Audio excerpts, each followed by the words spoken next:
இயேசு கிறிஸ்துவின் நாமத்தில் அன்பின் வாழ்த்துக்கள். இந்த நாளில் ஆண்டவர் உங்களுக்கு தருகிற வார்த்தை 1 பேதுரு அதிகாரம் 4:14. நீங்கள் கிறிஸ்துவின் நாமத்து நிமித்தம் நிந்திக்கப்பட்டால் பாக்கியவான்கள். ஏனென்றால் தேவனுடைய ஆவியாகிய மகிமையுள்ள ஆவியானவர் உங்கள் மேல் தங்கி இருக்கிறார். பிரியமானவர்களே, இயேசுவின் நாமத்து நிமித்தம் நிந்திக்கப்படுகிறீங்களா? அவமானப்படுத்தப்படுறீங்களா? கவலைப்படாதீங்க, நீங்கள் பாக்கியவான்கள் என்று வேதம் சொல்கிறது. அந்த நாள் கூட ஒரு சகோதரி தொலைபேசி வாயிலாக எனக்கு ஜெப விண்ணப்பம் தெரியப்படுத்தினாங்க.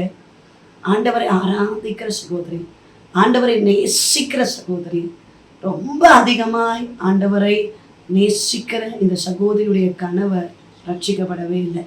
தெரியாம தான் வீட்டில இருந்து அவர் இல்லாத நேரம் பைபிள் வாசிப்பாங்களாம், முழங்காலே நின்று ஜெபிப்பார்களாம். ஒரு தடவை அவங்க கணவர் இவங்க ஜெபம் பண்ணி கொண்டிருந்ததை பார்த்து அவருக்கு பயங்கர ஒரு கோபம். நீ ஏன் இப்படி செய்கிற என்று சொல்லி பயங்கரமாக அடித்து பயங்கரமாக வேதனைப்படுத்தி இருக்கிறாங்க. இந்த சகோதரி கண்ணீரோடு சொன்னார்கள், பிரியமானவர்களே, எவ்வளவு அடித்தாலும் என்னதான் பண்ணாலும் நான் ஏசப்பா விட மாட்டேன், எனக்கு இந்த இயேசு போதும் என்று சொல்லி அந்த சகோதரி வைராக்கியமாக நின்றார்கள். இயேசுவின் நாமத்து நிமித்தம் நிந்திக்கப்பட்ட அந்த சகோதரி பாக்கியம் உள்ளவர்கள் என்று எழுதப்பட்டிருக்கிறது.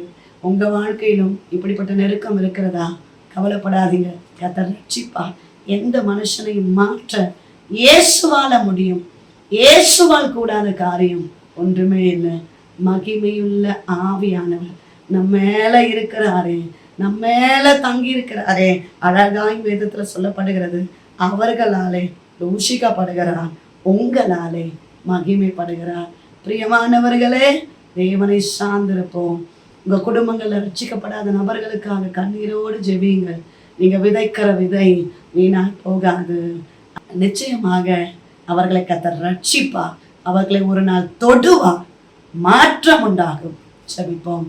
நேசிக்கிறீங்க நல்ல தகப்பனே, இந்த கால வேலைக்காக நன்றி செலுத்துகிறோம். கர்த்தர் தந்த நல்ல வார்த்தைக்காக நன்றி அப்பா.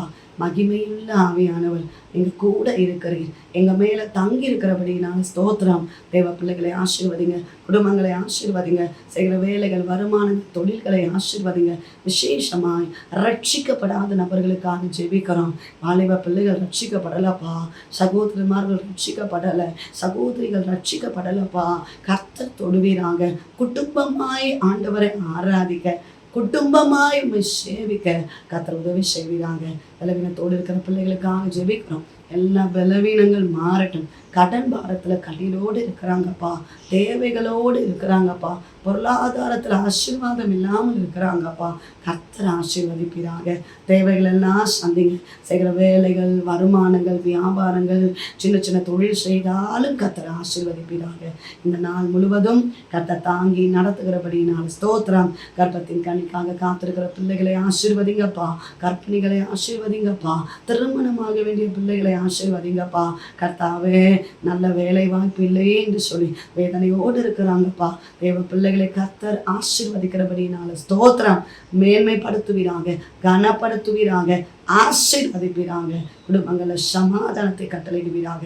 இயேசு கிறிஸ்துவின் நாமத்தில் ஜெபிக்கிறோம் என் ஜீவன் உள்ள நல்ல தகப்பனே, ஆமென். பிரியமானவர்களே, உங்களோடு பேசியிருக்கிறார். கர்த்தர் நிச்சயமாய் உங்களை ஆசீர்வதிப்பார்.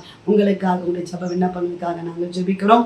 நீங்களும் எங்களுக்காக, என்னுடைய ஊழியங்களுக்காக ஜெபித்துக் கொள்ளுங்கள். டிவோஷன் மூலமாய் உங்களோடு ஆண்டவர் பேசுகிறது பகிர்ந்து கொள்ளுங்கள்.